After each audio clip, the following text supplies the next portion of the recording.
Xtreme Roller was released on the PlayStation in 2001 and gives players access to a variety of different characters and modes, with extreme races, stunt contests, time trials, with a total of 33 levels over 9 different circuits. So each circuit gives access to different routes that you can take, which contributes to a different stage. The game also tries to go for a cartoony, almost anime manga style aesthetic, which is pretty cool and will appeal to that dynamic. And you also have access for a 2-player mode so that you can play amongst your mates. It does have some unique ideas in what it's trying to do, and if you do like extreme sports games, you might find this appealing to some degree, but just know that there are some major gripes with the game that won't appeal to everybody, and that was reflective in the game's reviews, because the game didn't get great reviews at all, and even I can attest to it from spending time playing the game. While it requires a bit of time to be put into it to figure out the game's quirky traits, you can get the hang of it. So you start off by picking a character, and then you can upgrade your character's abilities, even their rollerblades. You can update the various qualities and attributes to it, so that will allow you to move fast or have a lot more agility, so that you can move a little bit more freely as you're racing, and you can perform stunts a lot easier and tricks, so that you can again gain speed boosts and so forth, and acquire more points as you play, so that you can really take the challenge to your opponents. But the one thing that's apparent pretty much from the get-go, if you're just new to the game playing it for the first time, is that the game is extremely sluggish and clunky. I mean very, very slow and very clunky. Now that does gradually improve once you update the character's traits and stats, but I will admit it still doesn't remove the clunky feel of the game itself. Like, it does have some decent style environments, although it can get quite repetitive rather quickly, as the levels themselves, they do have some areas that you can change your direction, but the problem is, in order to get to some of the hidden spots, requires you to perform tricks and to grind on rails in order to reach them. And the problem is that if you're going exploring during the middle of a race, you have no chance of winning a race at all, unless you're really skilled at the game, or in most cases it really just boils down to sheer luck, because you have to grind on rails to find hidden areas, to again find other items of interest, or to essentially use it as a shortcut. But the problem is with that is that by the time you've spent or wasted trying to get over to that point, which can take you a lot of trial and error in order to do so, because it can be very, very glitchy, and it could be a case of you try 100 times before you'll even get it once, so by then the race will already be over and you'll have to try it again. You're better to really just stick to the proven route to really win races in this game. But if you want to have fun exploring, you can definitely do that too, if you're not serious about winning races, but you can always come back to it later. But just know that this game is very, very sluggish and clunky, and it was very reflective in the reviews that it got, because the whole, even the collision detection of the game as well, it isn't as good as it could have been, because even when you do have to perform tricks to try and grind off rails, it doesn't always necessarily work, because sometimes the collision detection actually throws you off and thinks that the grind rail that you're trying to get onto is an object rather than a rail, and then it just throws you off, or it doesn't stop you from jumping on it altogether. So that can really hinder your progress. So even when you utilise the various characters at your disposal, they all have their own traits and abilities, and again you can upgrade their stats along with the rollerblades that you get. It will make the game somewhat easier to a degree, but it won't always contribute to that, because when you crash or you fall, the camera usually changes around the character, so it can completely throw you off. So you have to wait until the camera refixes itself in order for you to start moving again, because if you don't, you could end up just running into a wall, and so by then everybody will have passed you, and if you let them get too far ahead, there's very slim chance of you catching up. But further into the game, once you've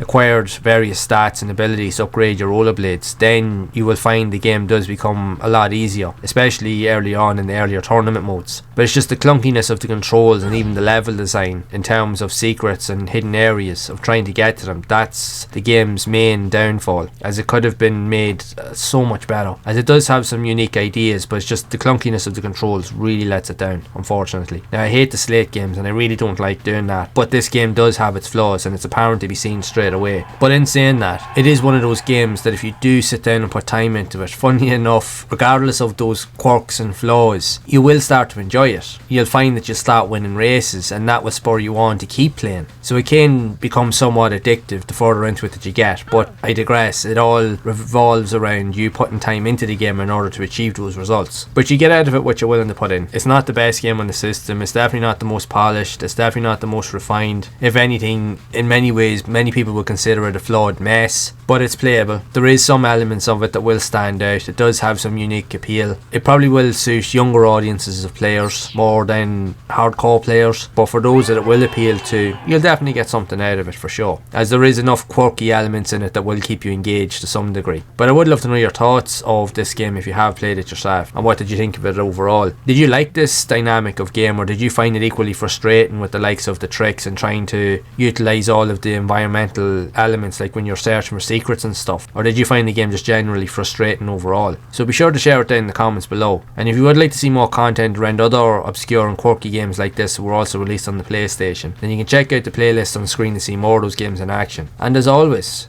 keep those gaming memories alive.